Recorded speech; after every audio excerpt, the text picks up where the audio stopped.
What's up, you fine folks? Welcome on inside yet another edition of the Business of Social podcast, The Boss, right here on STN Digital. I'm your host, David Brickley. As always, we shout out our guy, Foulke. Obviously, producer Will's in the house. Producer Will, episode 70 of these bad boys. If you include panels, I think we're almost to 100. Yeah, definitely panels and mini episodes. We're probably close to triple digits, but officially at 70. All right. So 70, have we decided officially we're going back to athletes at 70 after that impressive run from 56 to 70 of what? Actors, I scouted ahead. There's the low 70s are still not great. So we're talking linemen, I'm sure, in the NFL. I think we stick with celebrity age until like maybe 75 or so. Either way. Oh, yeah, 80s, you got the wide receivers. Okay. Yeah. Okay. It starts to open up there. All right, let's go celebrities age 70 as of 2021. Here we go. All right. Phil Collins, Bill Murray, Steve Wozniak, Dr. Phil, and my guy from Sopranos, Steve Van Zandt. You know, Will, I'm going to let you pick this one this time around. Oh, wow. Yeah, I think you got to go Silvio, Steve Van Zandt. Yeah, I agree. That's a good one. All right, so episode 70, we are pleased to be joined by the global marketing director over at Electric. Now, I don't know about you, Will. I born and raised Southern California. I probably have bought and lost about 17 pairs of electric sunglasses in my life. But I remember just going to PacSun and going to the mall, and they were like a staple right there with a couple other brands like Spy back then. There was Oakley. I'm thinking high school. Electric, I mean, right there towards the top. I mean, Electric was going after everybody. I spent a lot of time in the Surfside Sports on 17th Street just trying on electric sunglasses. Exactly. So they have so many different styles. And anyways, I'm excited to talk to a brand like Electric. I know we love talking to products as well and just seeing what he recommends for all the marketers and out there. I also love how he said in our pre-interview, Will, that hates the word algorithm. So I'm going to make sure to slip that in at least once or twice just to see if he grins a little bit. But no, this is going to be fun. Ian Foulke, he is a global marketing director right down the road, right up the road at San Clemente. We're going to have to, go get some drinks or, at least a meal here coming up here, Will. We're only, 30, 40 minutes from San Clemente. Yeah, we talked about a potential surfing lesson too, so a lot in the works. Okay. Producer Will, getting some free digs here on the Business of Social podcast. Here he is, global marketing director at Electric, Ian Foulke. All right, he is the global marketing director over at Electric. Ian Foulke joins us on the Business of Social podcast. Ian, thanks so much for the time, man. We appreciate it. Yeah, thank you guys for having me. I feel like I showed up for class late and there's a pop quiz I'm not ready for, but I promise. I was so bad at multiple choices. I was so bad at multiple choice, I would never quiz you like that. I'd be bad. I like to start things off sometimes with a random question. I know we're in San Diego. You're up the road in San Clemente. Sushi or tacos? Oh, man. You know, you got me on a really tough one there right out. That's tough. That's real tough. Mexican food for sure is a staple in my diet. It always has been. We have like the world famous Pedro's fish tacos here in town. And that's what most people associate San Clemente with. They like, oh, do you eat at Pedro's? I'm like, yeah, my whole life. I don't eat there anymore. But we have a really cool sushi spot in town called Muse Sushi, and the staff is amazing. Yeah, I've been there. It's always incredible. We just love that place. So we've been, when you get the paycheck and you can afford it, you go to Muse. I love it. But on the daily, we're more of like the Taco Tuesday special. Right on. I would love for you to break down for the listeners and myself, global marketing director at Electric. What do you do every day? I know we were kind of joking pre-show. That's a lot of different positions you can probably talk about, but on a day-to-day, what do you oversee? What do you manage? How's it break down? Yeah, so it kind of depends on the day. We're essentially a company that represents our passions, which is surfing, skateboarding, snowboarding, mountain biking, running, climbing, fishing, golfing. Like, we love outdoor stuff. We're really passionate for the outdoor adventure. So it kind of depends on the time of year. We also make snowboarding goggles. Typically in the winter, we're very focused on snow and the snow industry, and people who are gearing up to get ready and fired up about the coming season. And then we sell sunglasses year round. So I would say, most of the time we're talking specifically sunglasses here at Electric, unless we're deep in the winter season. And, as a global marketing director, I'm primarily focused on our direct to consumer business. So like I come into the office, the first thing I check is our Shopify. I'm looking at, we use Klaviyo for email. So we're kind of just looking at results and data. How did we do yesterday? what went big, what didn't, and immediately trying to tweak what we're going to do that next day. Hopefully we had a great day, so we're not feeling like we're chasing anything. It's kind of a constant battlefield in the direct to consumer space. We also sell to, over 1,000 counts in North America. So we also have a focus to make sure that our brick and mortar retail partners are taken care of, that we have fresh POP. It's point of purchase. It's kind of like, anything from the window display that you see when you walk up to the store to the cards inside our cases that tell you what they are, or talk about polarized or made in Italy. More kind of just like brand recognition.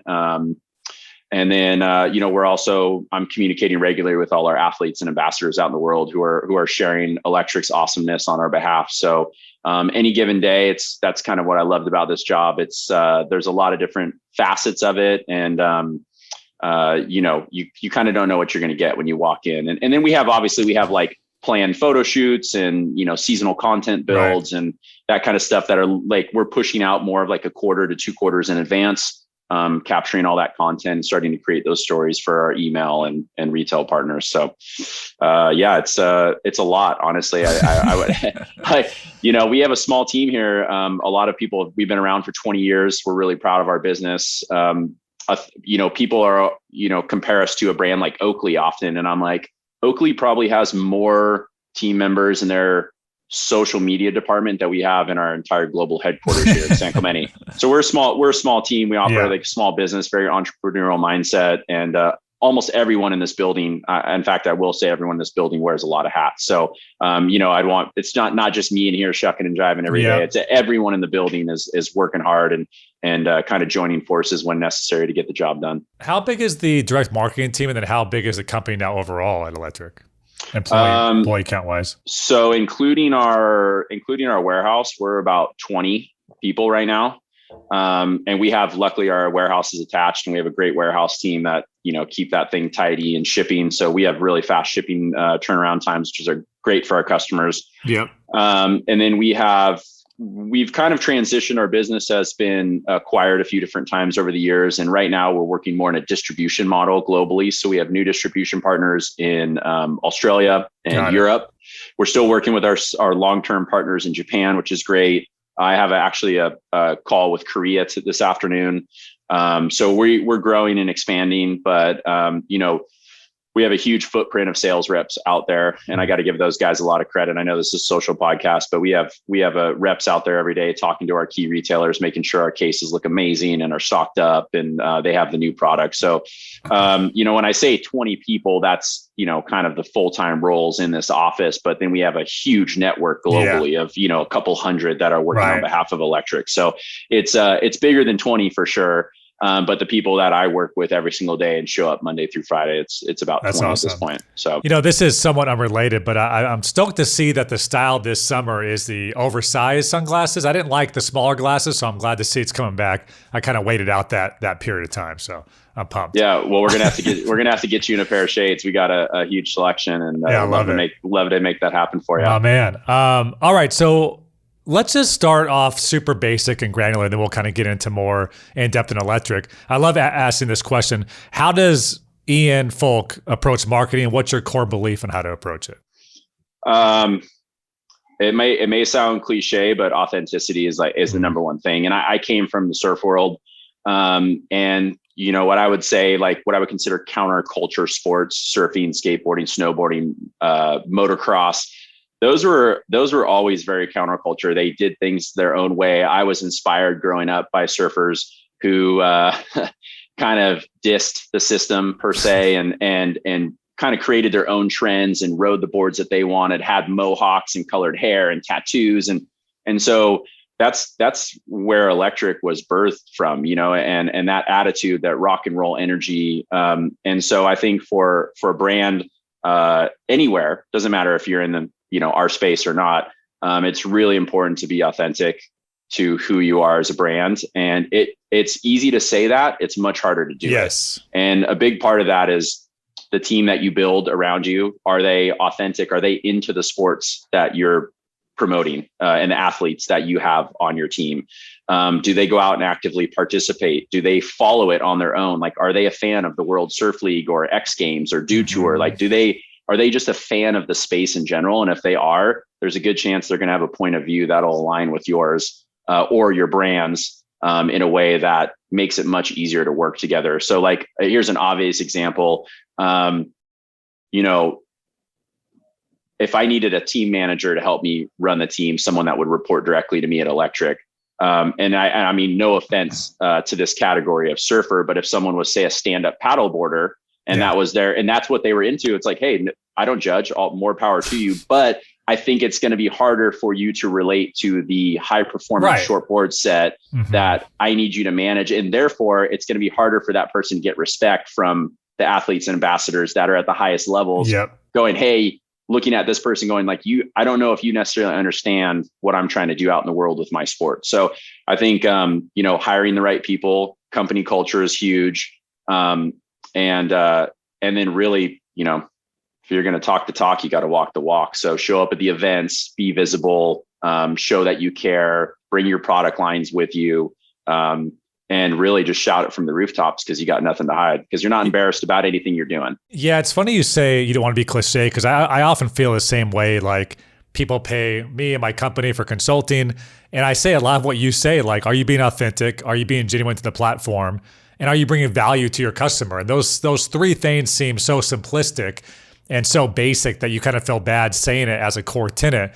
But a lot of brands get that wrong. And a lot of brands are popping up on Instagram and Facebook every single day that are direct to consumer only brands. I don't want to say, I'm not here to judge and say that they're not authentic because maybe they're totally authentic to what they're trying to do. But from Electric's point of view of them kind of chasing our market, it's like they're not authentic because they're doing things at half the price. They're getting stuff made in China versus our factories are all made in Italy of very high quality. So they're basically, it's a race. And you're like, hey, I don't see you guys at the surf competitions. Where are you at, man? Yeah, you don't have a team. Yeah, exactly. You don't have team riders on the World Championship Tour. Right. You're not trying to bring athletes up from the youth that show a lot of talent that could be with your brand for 10 to 15 years, and you guys can really help each other out in a partnership. So we see a lot of this kind of race to the bottom in eyewear right now through social, specifically, and a lot of those brands are really just chasing trends. They're not creating them. And so that's kind of like where Electric, it's like before we ever put a product into market, like we look at it for months, we talk about it, we bring in our athletes, ambassadors. What do you guys think? What do you see in the market? How does this feel? Is this authentic to Electric? Like, is this us? If it's us, then we're in 100%.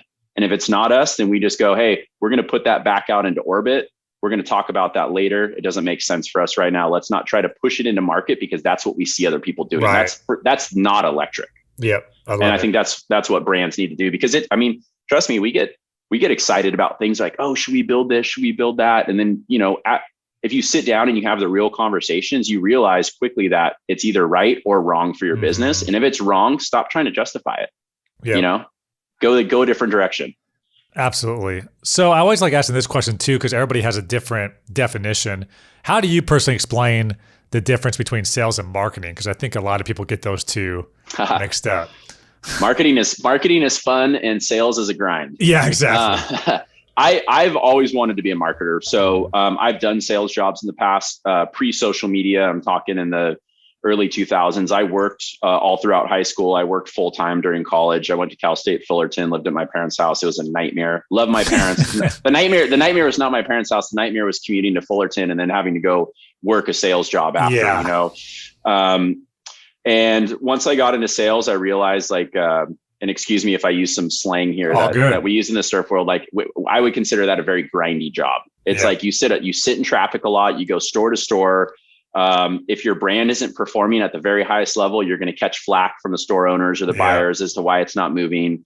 And I was watching marketers in roles at these businesses and other businesses, like going on surf trips with the surf team and doing photo shoots and like getting to go to Hawaii every year. And I'm like, I don't want to be in sales anymore. I feel like I always felt like I was more of a marketer, but I had the sales opportunity early on. So I just found that I kind of transitioned to marketing pretty easily. And I think there are a lot of blurred lines right now People might say like social media is a marketing tool, and you could say it's a marketing tool. It's a brand awareness tool.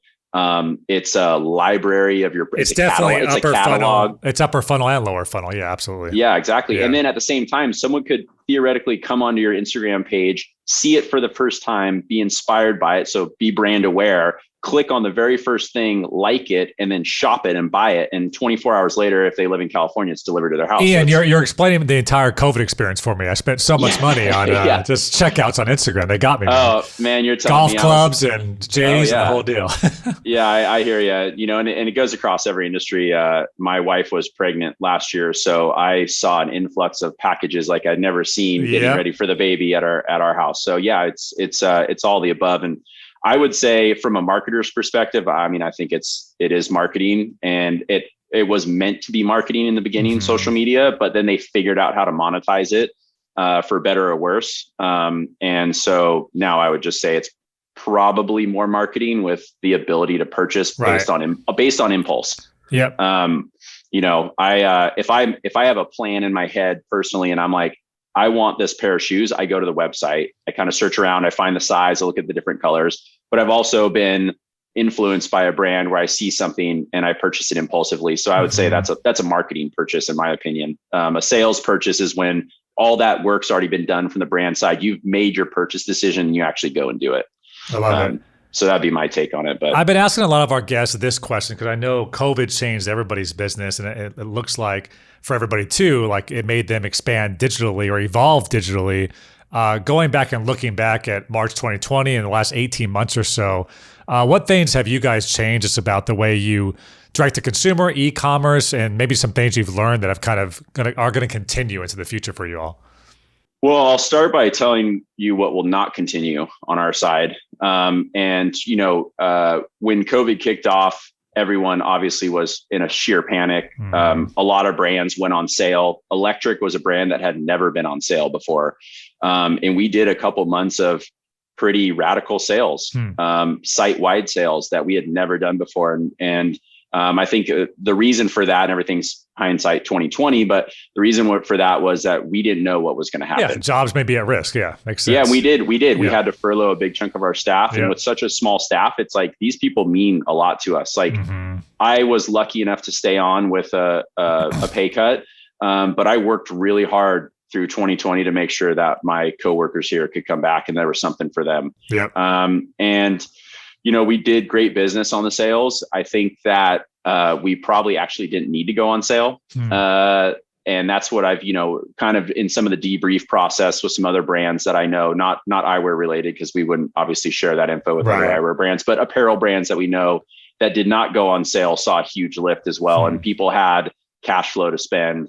And I think, we're kind of moving forward. We're getting away from that sale culture that we had in 2020. And I think that we're a premium brand. We should have operated like a premium brand. What the good things that we did do last year, and I think that will continue in the future, is we did a lot of give back. For a small company, we gave a lot of product to the first responder communities. Nice.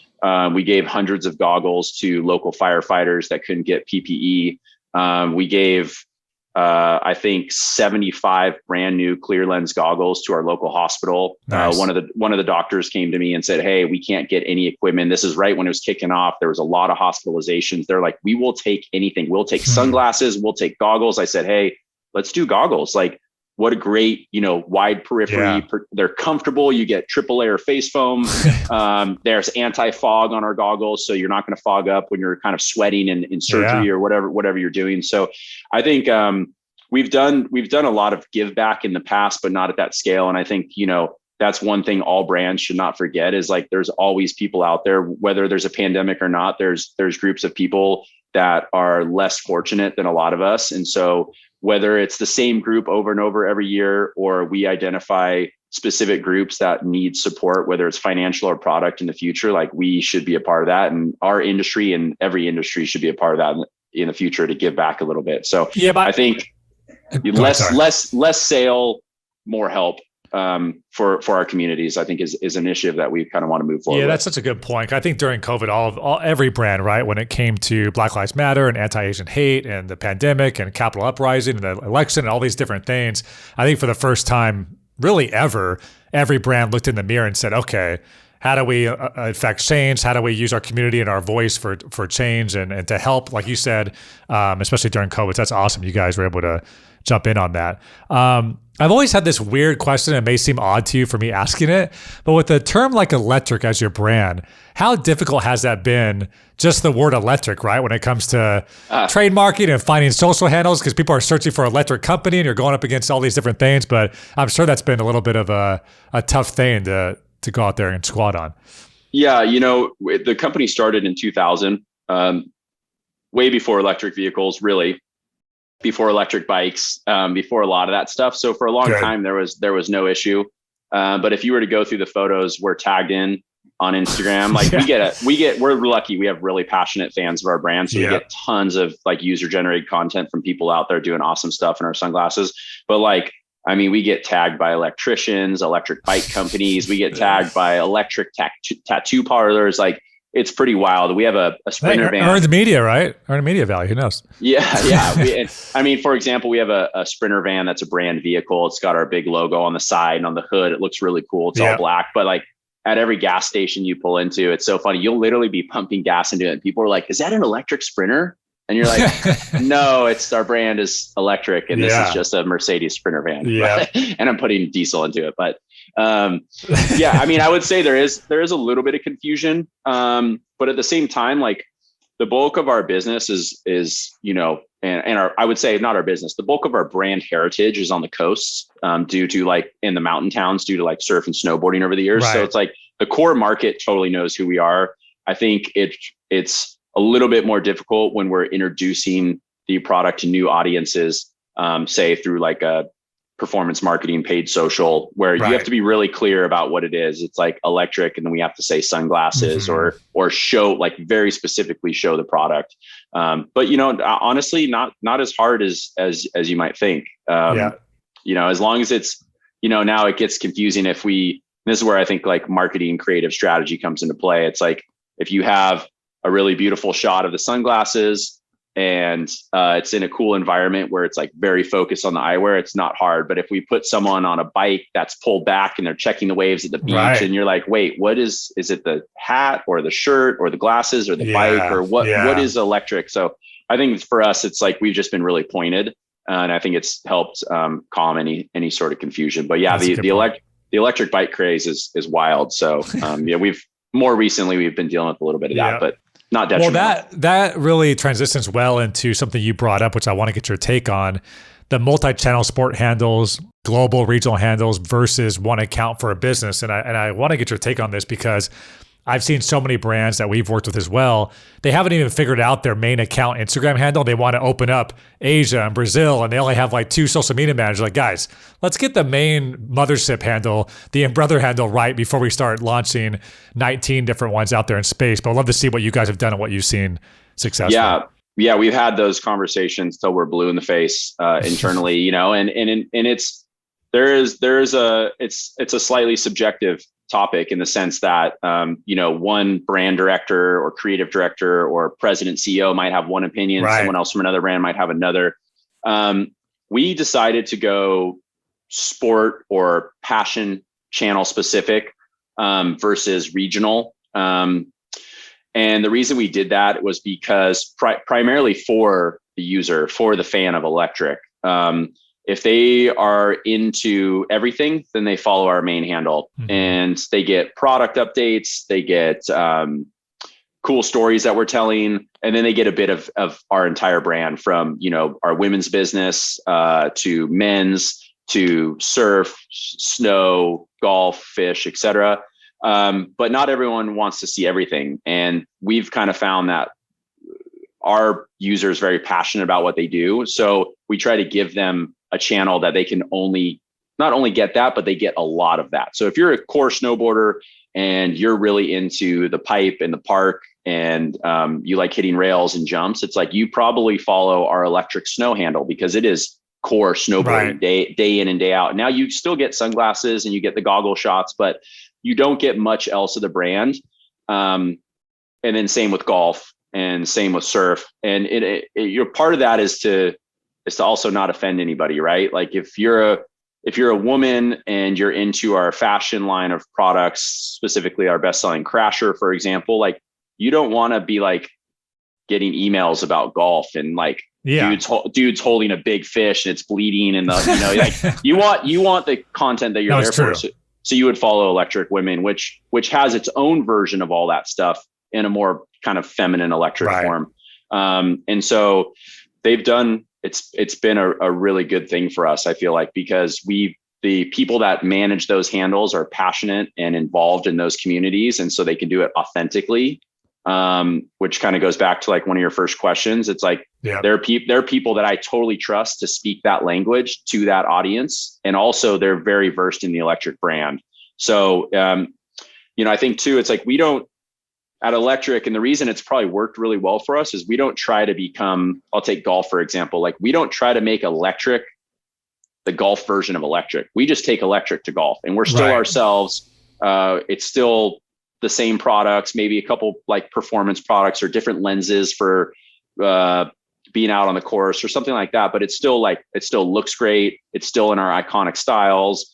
And it's really like, you can wear this from the streets to the greens, like we don't, I guess our take as a brand is like, we don't want you to feel like you have to wear your Lance Armstrong, like cycling shades to the golf course. And then as soon as you get off the course, you're like, oh, I'm going to put on my cool guy shades now because I'm off the course. It's like, we wanted to bring Electric to golf and to fish, and not try to blend into what those worlds are. It's just our version of Electric in those worlds. So and I think when you look at sports, like I'm a Laker fan, I also follow the NBA, but I definitely am more interested in in-depth Laker content than what's going on with the Pelicans and the New York Knicks or what have you. So it totally makes sense to be able to segment your audiences so the golfers can get the golf content and the surfers can get the surfer content if they so wish. In one way, we've kind of circumvented a lot of the regional handles because we've gotten a lot of requests, and is we just give them access to our Facebook, and they can run through our main channels, our Electric channel and our Facebook channel. They can run geo-targeted ads in their regions. Smart. That looks and feels like it comes from us. So if they click on the handle from the sponsored ad, it still comes to the main Electric handle. It looks polished and dialed. But when they go to shop it, it just takes them to their regional site. So I think that's one way to get away from it. And then, you just run into tons of like translation issues and, regional events and that kind of stuff where they start posting photos that you're like, oh man, I definitely would not have greenlit that to be posted. So I just think it really kind of just cleans up any ambiguity about like what the guidelines are and gives them more of an opportunity to like run targeted ads to their audiences that will make a difference for their e-com. Yeah, we've been using the quote a lot on this show. It's like, would you rather have depth or width? And I think a lot of brands start to get so wide, but then everything's about 2 inches deep instead of getting more, closer with your consumer. I want to ask you, because this in particular, Electric is such a huge brand. Every time I go to the mall, you guys have, sunglass cases and the PacSuns of the world and everything like that. But you also have a D2C brand or direct to consumer. So how do you balance, in terms of pricing and marketing, promotion? I know that's got to be, you got to do what's right for your partners and your retail partners, but you also have to bring money on the DTC side. So I'd love to see how you just navigate that. Yeah. So we have a lot of respect for our retail partners. They're really the reason the brand exists in a lot of ways. Like they gave us the floor space in 2000, 2001 and helped build the brand with us as real partners. So we're always considering our retail partners when we do anything. So like a good example right now is, like I said, we're getting away from the sale culture. We only have a few sales a year now, and they're like around the key holidays where everybody's going on sale. The Black Fridays of the world. Yeah. Exactly. And we broadcast that to our retail partners. So we let them know what we're doing. We let them know what the discount is. And we offer a partnership with them on that if they want to reciprocate. So we're really trying not to do anything on our direct to consumer platform that will rub any of our retailers or make them feel cheated or slighted in any way, because they're really important to us. So just a big part of that is communication. It's right. It's like planning and then communicate your plan to your partners. And so everyone feels good about it. No one likes to find out about anything last minute, right? Doesn't matter if it's in business or life. So planning that goes a long way. As far as helping them or kind of respecting them on our direct to consumer platform, a lot is just, again, it's planning and communicating product launches. Like we try not to do, if there's something very specific, we might do a direct to consumer only launch of a product. Yeah. But for the most part, we typically don't launch anything till it's already in store. Okay. So do they get an exclusive window technically, or is it all kind of drop at the same time? It kind of, I mean, I guess you could say like we ship from California. So if we ship to our, say, Jack's or San Diego stores, like they're going to get it a couple days before the East Coast does. We're going to let them put that up and put it up for sale. Yeah. And then once we feel like the retail stores have been penetrated with that product, then we'll go ahead and launch it on our direct to consumer platforms. And so everyone kind of, it's more of a full circle thing. There are rare occasions where last year, for example, we kind of had a last minute collaboration that came up with Pabst Blue Ribbon. We love beer here. So anytime we can collab with a beer company, we're in. Nice. And it was a super fun project with them. And that ended up, because it was so last minute, we couldn't pre-book it into any of our retailers. So we did do a direct to consumer exclusive on that. But that's not usually the norm. And if something like that comes up, it's not something that like our retailers are going to be bummed with us on, but we do try to plan and communicate. So I don't know if that really answers your question, but no, it does. Absolutely. Yeah. I would say it's kind of more one-off scenarios when we do that, but we find that our products work the best when everybody's involved. And so a lot of times when we launch a new product, eyewear is very specific. I mean, how many times have you put on a pair of sunglasses, looked in the mirror and been like, I hate these, or I love these. These are perfect for me. Or these are not I sit there and I try on like 90 pairs until I select one. I'm bad. I'm the person that, San Diego hates. Like, Jesus, dude, just pick a pair. Well, and I think that's why it's so important, for us to continue partnering with our retailers and in many ways. And just one of them is the fact that they act like showrooms for people. And so if it's a new frame, like we need people to be able to go try it on. And so when we really partner with our retailers and the products out there, like, hopefully if they're in store, they buy it from the retailer. If they decide they need to wait for their paycheck the next Friday to get it and they buy it online, that's fine too. But it's really the fact that they're going into the store, they're trying on the product, they're determining if they like it, they can touch it, see it, feel it. Sunglasses say a lot about people and what they choose to wear and how they wear it. It's very personal, right? And it also can be a high level of a confidence builder when you find the right pair. And it's the first place that people look when they approach you. So it's like sunglasses are like a big deal. It's a big deal and so people like to try them on. So we do try to partner with the retailers when we're launching stuff to make sure that people have the ability to understand what it looks and fits and feels like. Yeah. I never thought about that. That's just like, it's so important. The confidence, the first thing people look at. That's awesome. I'd love to get your thoughts too, because like I'm a sneakerhead, for instance. So sometimes I just want to see the product and I geek out over the stitching and the color and all those different things. And I think there's such a fine balance with products, because if you just post a product over and over again, you're kind of being very salesy and not really being, like you said, authentic. But if you go all on lifestyle imagery and influencers, maybe you're not giving the product its due justice. So how have you found over your 7 years over Electric, like what works, what doesn't, what's the best mixture of product versus lifestyle? It's a great question. And honestly, it continues to blow my mind, because we've posted photos on our social where I'm just like, oh my gosh, this thing is going to kill it. This is the coolest photo. Like it's got the best graphic work and it gets no love. Yeah. And then there's been, the very next day, someone's like, you got to post this. Look at this shot. And I'm like, I don't like it. I hate it. Yeah. It doesn't work. And then, someone will basically twist my arm into posting it and it gets more likes than anything we've ever posted. And it just doesn't make a lot of sense. And it's hard in that way to really understand what works, but we kind of do it through a variety of different ways. So we're a content machine. We're constantly building content. I think if you're a product company, like if you're not consistently creating content to feed your direct to consumer and social machines, like you're not working hard enough. Yeah. And so we basically do, every time we do a catalog shoot or a campaign shoot, we shoot it on face. We shoot it in environment. So say if it's in San Francisco, it's on a cool bench with a rad wall background. We shoot it also in studio. We shoot it in studio against the white with the shadows, which you'll see on our site. We shoot it with different props and colors. So if you're on the homepage of our website, you'll see the JJF12 right now. And we shot that in water on like with a really cool black background. So it kind of has like movement to it. And I would call that like more of a stylized studio photo.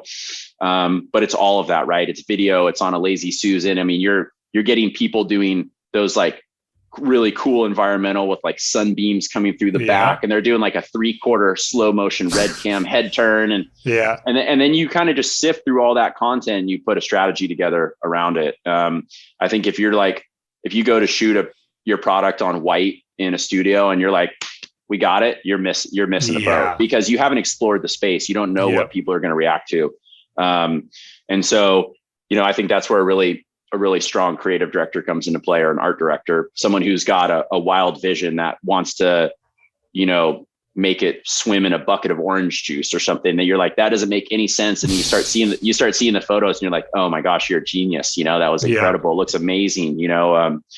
And then I think part of the photography is not just to make it look cool, which is a huge part of it because people are influenced by cool, but also is like really be able to like shoot the attributes of the product, like what makes it different. Like you were saying, the stitching on the Nike shoes or the coloration. It's like, how do you tell your brand story through photography? So like one of our hero brand stories, and it always has been, is made in Italy.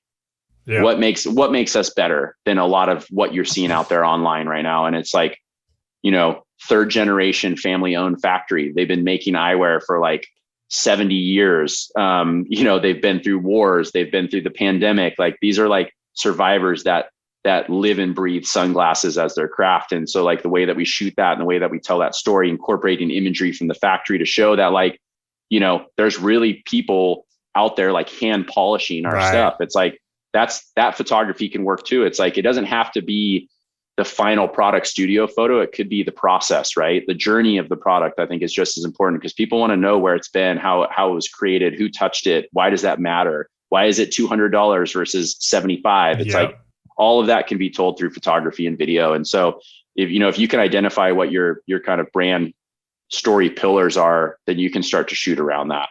Yeah, and being a kid growing up, born and raised in Southern California, like you guys, I mean, I've obviously owned a lot of pair of your sunglasses, but you could just tell the quality difference. I mean, there's just no doubt about that. The handcraft, everything like that. I'm not just saying that because you're here. I want to give you guys a prop. So. Thank you. Talk to me about Instagram shopping.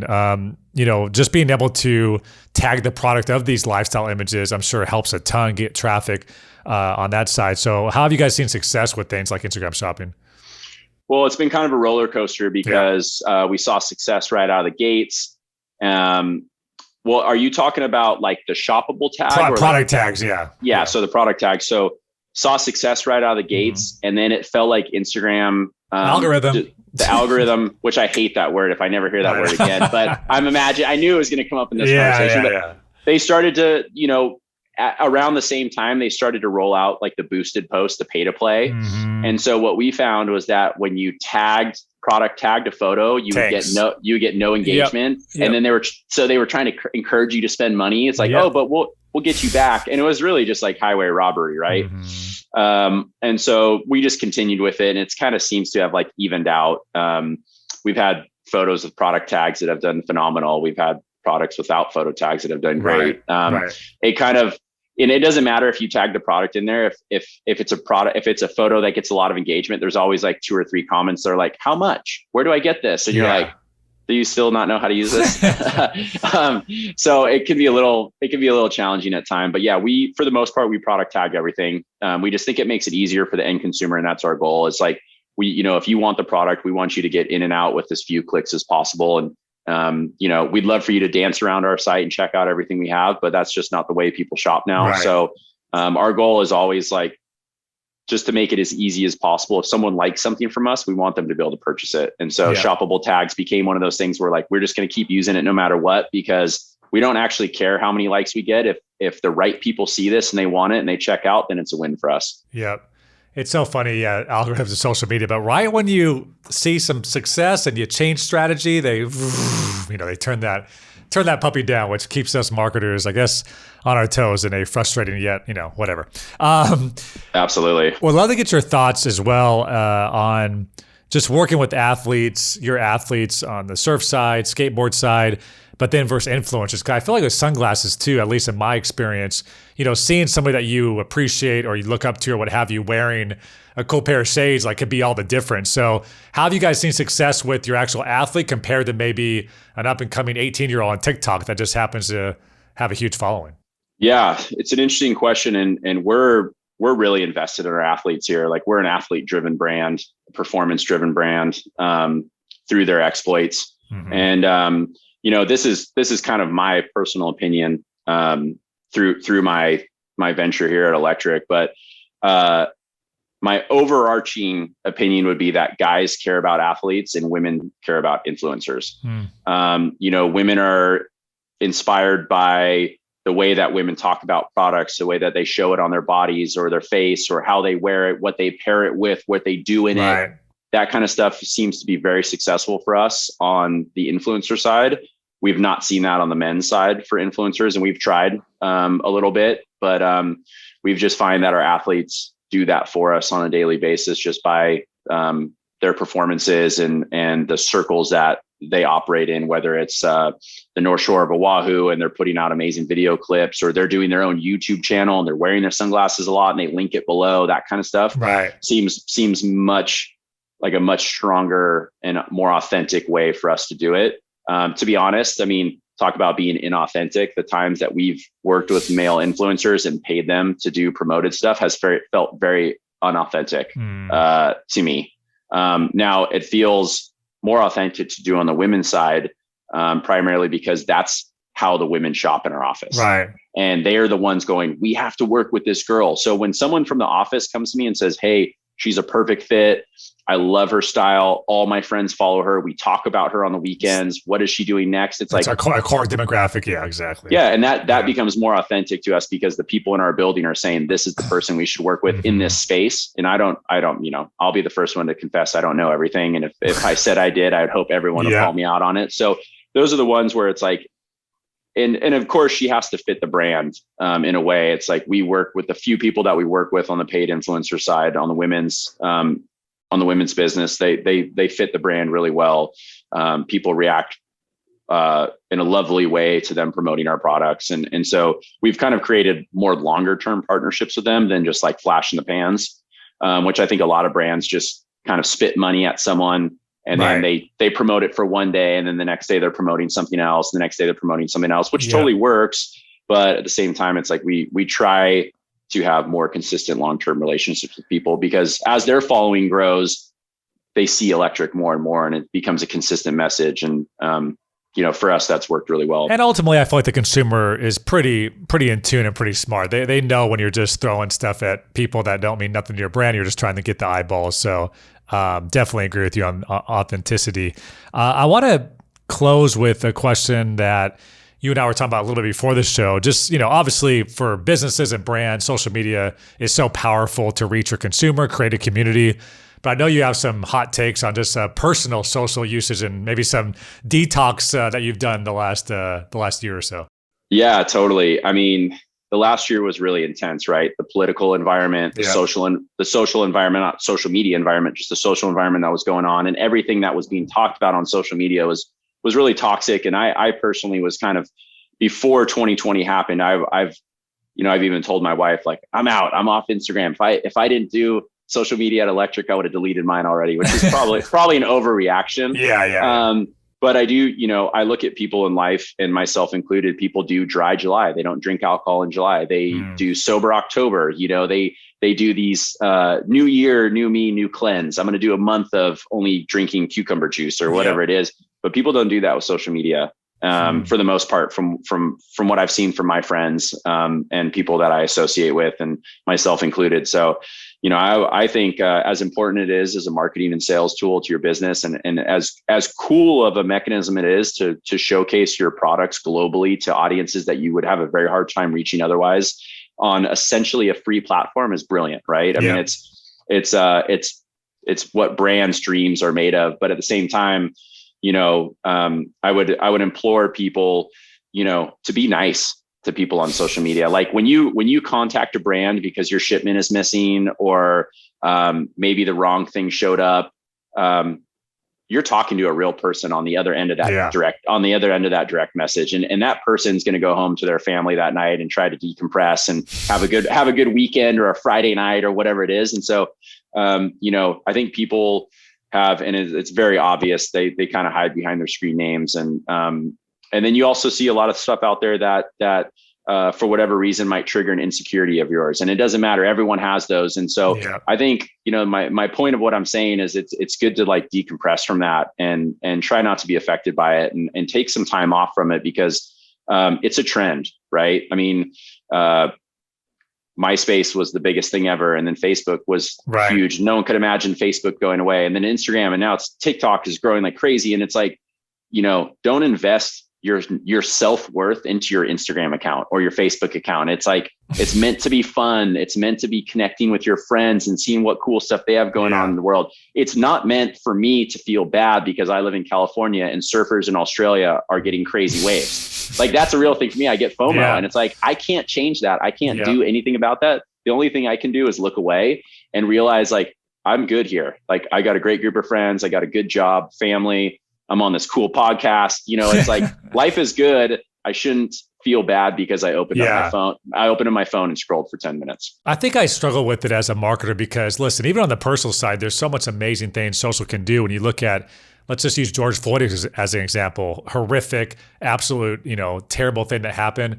GoFundMe raised $13 million for his family, not have to worry about money anymore. Or, 50 states, 18 countries marched for Black Lives Matter because there was a social mechanism to say, hey guys, let's go out there and do it. So there's so much good in that part. But then you watch Social Dilemma. I turn my notifications off. I'm like you. During COVID, I unfollowed so many different feeds and tried to cats and puppies and try to curate my feed, because you're so right. It affects your mood, and for you see yourself scrolling for hours upon hours. But as marketers, the reason I talk about this right now is I know all of us listening, it's tough because you feel like if you don't stay on it, you're going to miss out on a trend and it's going to hurt your ability as a professional to bring up the next big idea. So it's really in our industry that catch-22 where you want to detox and throw your phone against a room, but you also want to know about the next meme. So it's tough. Yeah. So I what I've been doing in a real life example is I've just been trying to stay off it on the weekends. I pre-program everything I need to do for electric to make sure that it's ready to go. It's in my drafts. I do it all on Friday. So on Saturday, I open my phone up, I hit post, it goes live. I make sure everything looks good. The copy's good. And then I close my phone and I'm done. And if I catch myself on it, which is a natural reaction, a lot of times I just go, what can I learn right now? Like, can I go to YouTube and learn how to cook dinner tonight? Or can I maybe just watch something that's more educational, or even if it's a passion of mine, can I just go get better at golf by watching a YouTube swing video or something that I can take outside with me. So, I just, would ask yourself, what else could I be doing right now to better myself or make myself happier? And sometimes that just means walking away completely. And I know you hate that word algorithm, but I'll tell you what, whatever TikTok's doing over there in China, I mean, they just know your thoughts, your feelings, your insecurities. I mean, that thing, if you start scrolling on TikTok, it's either 0 minutes or an hour. It sucks you in, man. So I definitely feel you on that. Well, cool, man. As we close, I'll just give you one last question that I like to ask a lot of people too. You've done it for a long time, but very successful at Electric. What's your one piece of advice for up-and-comer marketers that are looking to work for large, impressive brands like Electric? Start somewhere. Just start. It doesn't matter if you get your dream job or not. Through my career, I've never started in the position I ended up in, right? Doesn't matter if you have to start as a janitor. If you've got good ideas and you have a way to communicate those ideas up the ranks to the people in the business and you think you can make a change, you can. And so just start wherever you can start. Internships are great. If you want to work, for example, in the surf industry, start at a surf shop. Why? Because every sales rep from every brand comes to that surf shop at least once a week. You get to meet them all, talk to all. So, start somewhere, do what you can, and just keep your eyes on the horizon, really. All right, man, I'm going to come up the coast and we'll get some tacos here pretty soon, if you don't mind. So I appreciate it. Bring Will for a surf lesson. Yeah, let's do it, man. Ian Foulke, he's the Global Market Director over at Electric. Great stuff. Thanks so much for dropping the knowledge on the listeners, man. We appreciate it. Yeah, thank you guys for having me. I hope everyone has a great week. All right, there it was, Ian Foulke, the global marketing director over at Electric.